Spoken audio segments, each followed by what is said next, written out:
Hello everyone, blessed morning. So today, I'm flexing my YouTube shirt. Official na damit po natin. May mga kalakala naman po tayo dito. Pero lalabas pa rin tayo para maghanap ng panibagong kalakal. So ito, babaklasin natin later. Meron tayong tatlong washing machine. May ilang piraso pa po tayo yung mga aluminum na nakuha.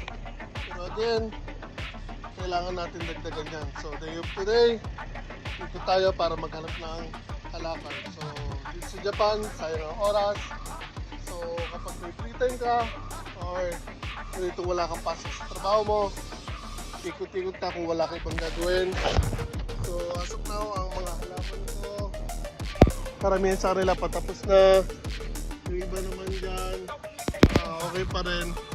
So wala akong masyadong gawain ngayon sa garden. Halos tapos na ang pagtatanim ko. Linis na lang ako ng mga